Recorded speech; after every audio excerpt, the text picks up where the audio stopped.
Episode 9, what JJ and Chris have done it's a monumental task. I think one of the most amazing things about the Star Wars universe, and really what George Lucas did from the very get-go, is he made it feel like there was always so much story happening outside of the one you were watching. Every prop, every character felt like it had its own long history, and we were just getting to see a glimpse. And I think the mystery of that is also what created such a phenomenon. I always thought it was so smart of George to include a character that was so accessible to young people. You know, they like the princess, but they can't relate. They like Han Solo, but he's a gambler and a scoundrel and a rogue and all those things, and there's a wizard. Luke was a simple farm boy, and the young people could relate to that. I think it will be really moving. It's really emotional, for me, at least, and I think it has been for other people.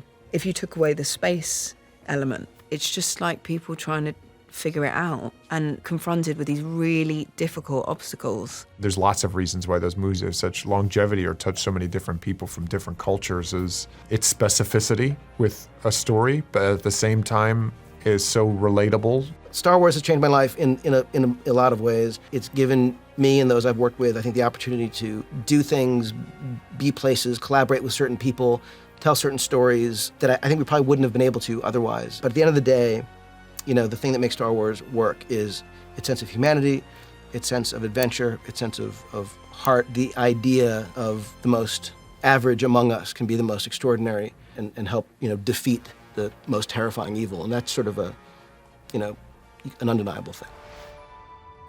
Confronting fear is the destiny of a Jedi.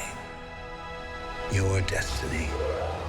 My first day on set was in the Millennium Falcon next to Jonas as Chewbacca, and then these crazy new aliens in there, and JJ just screaming all sorts of stuff at me to do this and do that, and it just there's just an energy to it. And also the thing that JJ brings is he brings so much fun. You know, lots of music in between takes. He'll beatbox randomly onto a microphone. It just gives a looseness and it just reminds us that we're also playing. We're playing in this imaginary world. Yesterday was my last day ever on a Star Wars set, at least as far as 3PO is concerned. It was strange for me and quite moving, quite sort of, as they say, bittersweet moment, you know. Making movies is hard work and fun. And the great joy for me, of course, is throughout Star Wars, I'd been C-3PO. Billy D. That was cool. Everybody knew when Billy D was coming to the set for the first time. I think I even dressed up a specific way just so that if he so happened to want a picture, I'd look slightly in color coordination with his style. You know, the round-collared shirts. He's the suavest man out here. And it was great working with him. It's good to see Lando back. Another connection to the past that is very much needed. Well, I think bringing all of us back in one way or another, I think is a great idea. Listen, it's all an adventure, and that's the beauty of it. Such a suave man. He's just great, and I think in this, it is really moving, the stuff he has. It's great, and then it's really moving all of a sudden. I want a cape.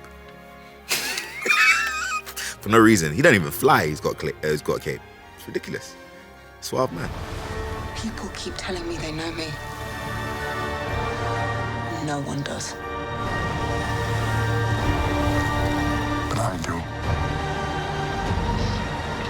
You can't find two people who have more of a sort of wonderful love and respect for each other than Daisy and John. Oscar and John are literally hysterical together. Oscar and Daisy have a wonderful, I mean, it really is this lucky thing where we happen to cast these actors who bring these characters to life, and yet at the same time, the story that we're telling strangely mirrors the dynamic that they have on set. It's a funny thing kind of watching them when I say cut, they're sort of still just doing their thing because that's naturally who they are. It's kind of wonderful. Working with Ian, I was really excited by. You get on set and you can't help but have them, you know, get hit with, you know, reliving these movies live, which is a pretty rare thing to have happen. You actually have to, you get to act with, you know, almost a memory. Well, it's great.